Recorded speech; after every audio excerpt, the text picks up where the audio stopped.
Hey guys, Chelsea here, and in this video I want to talk to you about why we do not allow calculators. We have a zero tolerance policy for calculators, but it's not like aggressive or anything, right? Really what we are trying to do actually is educate students on why they should never use calculators. The first and most fundamental reason in my mind, so for you to think about, right? And we don't exactly tell this to the students, although sometimes I do. But the first thing is realistically using a calculator basically is like using drugs. It just makes you dumber. It just makes you less smart.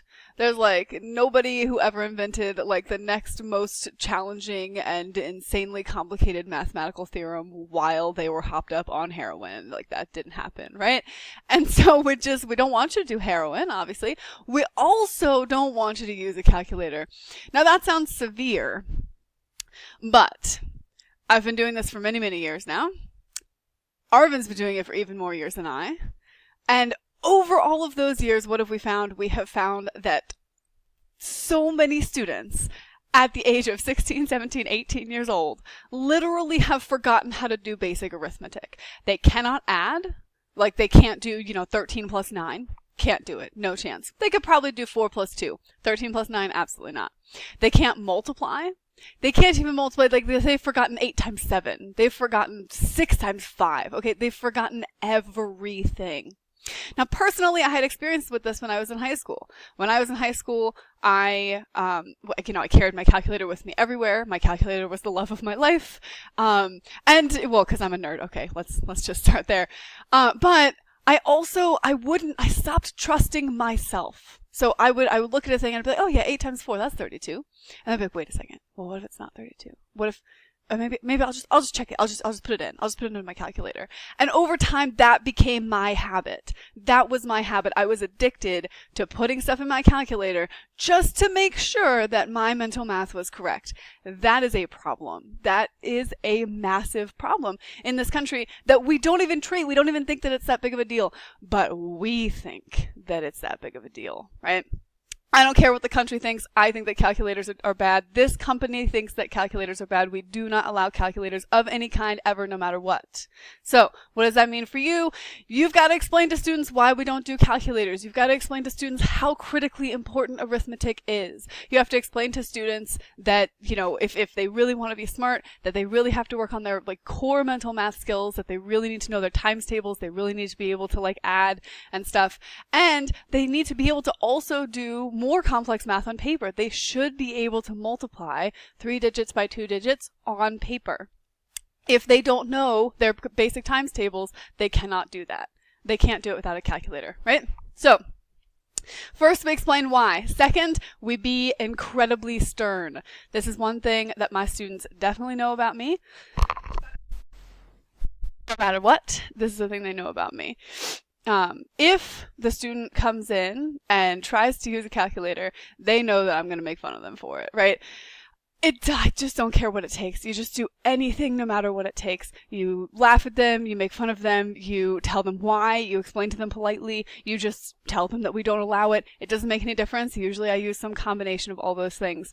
But after 3 or 4 sessions with me, my students know beyond a shadow of a doubt, for sure, that if they try to use a calculator, they will not be allowed to continue. And if they try to do it more than once, I'm probably going to drop them down to some kind of basic math practice, be it multiplication, addition, 2 by 2, 1 by 1, whatever it is, I don't mind. But we're going to drop down to something because we are going to break that habit. If the student struggles with multiplication, that's okay. That's perfect. That's what we use as our opportunity to drop down and work on multiplication. Because if, as tutors, we are working on complex math topics and not multiplication, and the student can't do mental math, their times tables, then we have failed, right? We have failed as instructors. That is not what we're here for. What we are here for is to make sure that the most fundamental parts of mathematics are strong before we move on. So, super critical. You have to think of this as your most important job, is to make sure that the arithmetic is good, and then make sure that the pre-algebra is good, and then make sure that the algebra is good before you move on to anything else. And when I say good, I mean 100,000% amazing, right? It's got to be perfect. It's got to be good every time. They've got to really, really get it. So, no calculators. How do we implement this? And how do you recognize when students are doing it? And this is kind of fun. Most of the time, the easiest way to tell, it's so obvious. The student will give you an answer that's like, oh, I think it's 48.7357. And you're like, okay, well, that's a thing that you did not do by hand. I know that for sure.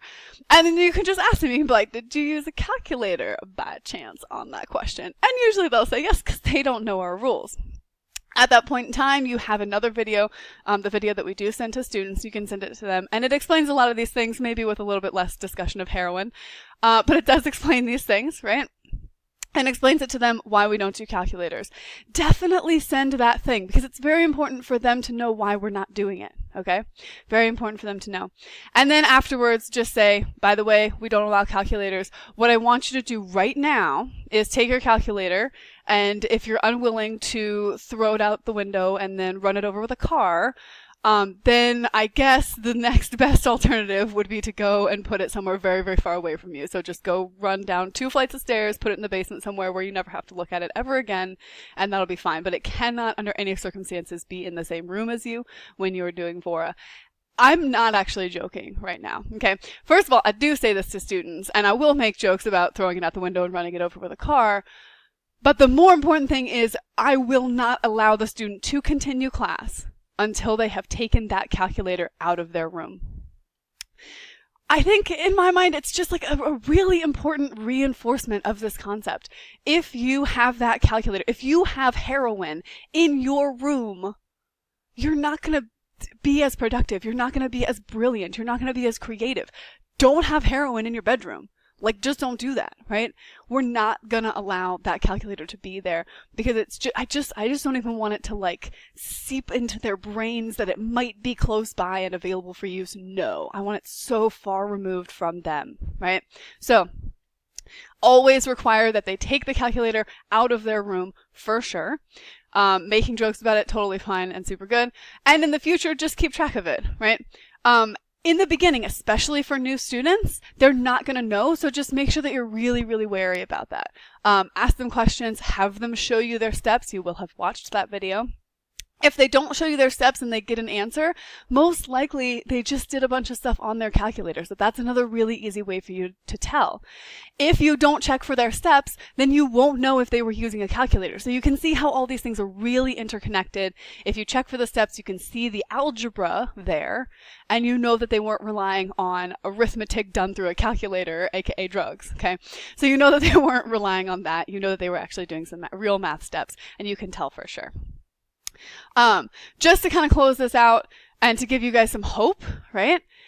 Many of my students who have worked with me for a couple of years get to a point where they also recognize that when they use a calculator, it makes them slower. It makes them less confident now. Like they get to a point where they stop using the calculator for anything other than like, you know, sign and log and things that are, you know, okay, fine.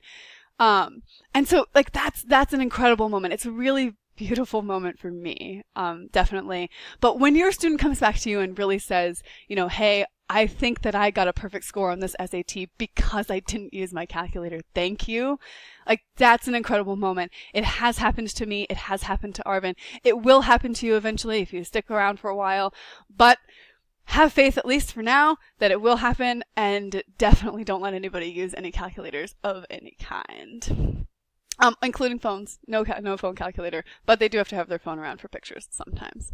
So, any questions about this, let us know, and we will see you in class.